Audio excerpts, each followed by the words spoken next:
sénégalaise de football, mais on a la confirmation que Souleymane Diallo moom mooy le nouveau directeur technique national du Sénégal. Comment accueillez-vous cette nouvelle ak yow si yan liggéey ak yan point la war a gën a la war a focus jamono ji.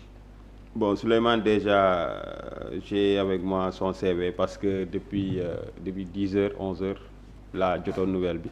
Comme quoi, il va être le secrétaire, excusez-moi, le directeur technique de la Fédération sénégalaise de football. Souleymane, c'est quelqu'un qui il a pratiquement fait toutes les écoles. Docteur Souleymane. Ouais, docteur Souleymane.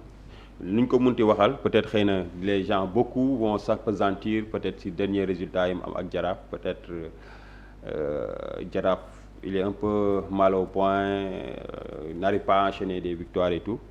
Mais Souleymane, profil bi mu am ci ñi mu doon xëccool affaire bi je pense que peut-être ngeen permettre ma lire leen quelques éléments. moom moo nekkoon Jaraaf non. waaw moo nekkoon Jaraaf. Et dernièrement j'ai eu la chance aussi d'être avec lui maa ngi leen doon wax tout à l'heure entre le mois d'août ak septembre ñoo àndoon fële Tanzanie, on a fait Zanzibar, on a fait Ouganda, Kenya pour le championnat d'Afrique des Nations.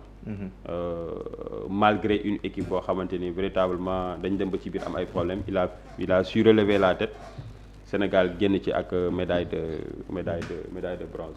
Voilà, donc c'est donc mu nekk nit koo xamante ni c'est une personne vraiment très correcte qui sait parler. Ah, il est là. waaw voilà, un bon théoricien. On a besoin de ce genre de personne, quelqu'un koo xamante ni peut-être en dehors de ce qui se fait sur le terrain, quelqu'un qui est capable de transmettre, et déjà quelqu'un qui est un enseignant de sport d'abord, génne INSEPS, nekk un docteur.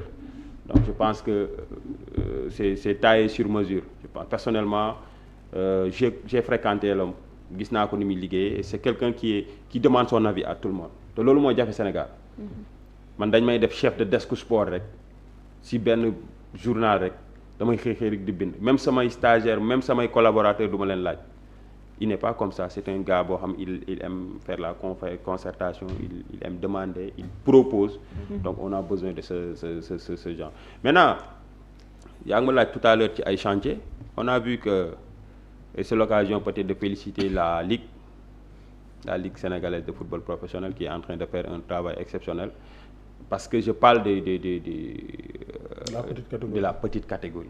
Je parle de la petite catégorie parce que la Coupe de la Ligue, ce sont les U20 qui vont jouer ça. Et demain, on est en train, je dis on parce que je suis le chargé des relations médias de la Ligue sénégalaise de football professionnel. Donc demain, on est en train de voir nan la ñuy def ba am championnat au niveau de la petite catégorie. Donc tey jii Souleymane foofu lañ koy xaar ak nan la ñuy def tey jii ba niveau championnat Sénégal bii nii, parce que les dañuy am ay joueurs yu baax, mais malheureusement dañuy dem, il ne reste pas. da ngay gis chaque équipe chaque année ossature bi dañuy dem. Pourquoi? Qu'est-ce qui en est la cause? Parce que y a pas précarité des salaires. Il y a pas les moyens.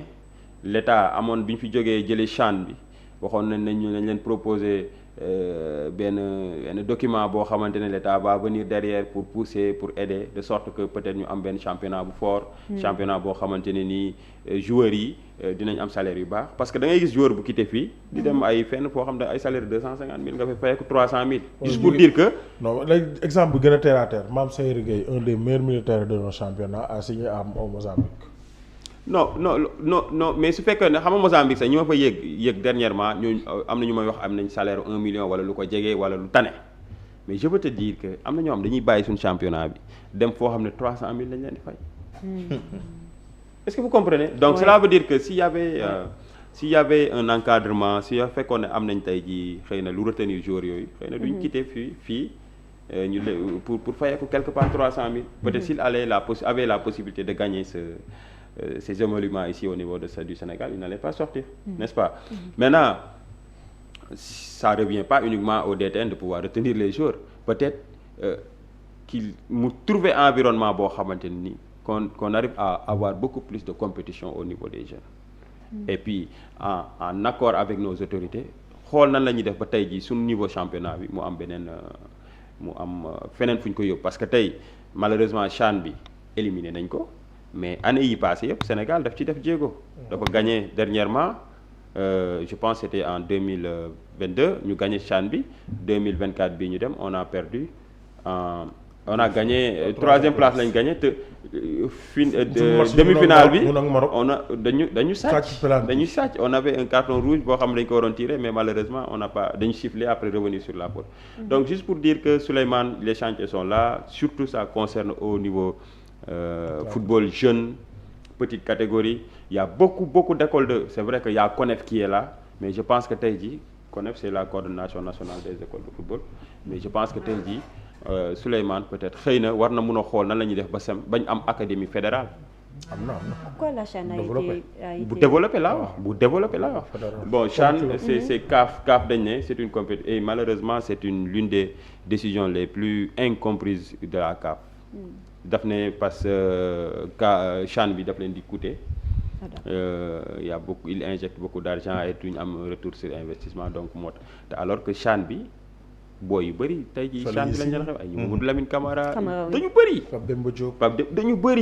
dañu bëri équipe nationale bi 2022 bi pratiquement Koyta moo fi desoon malheureusement Koyta ak Moutarou Baldé mais sinon ñoom ñëpp am contrat.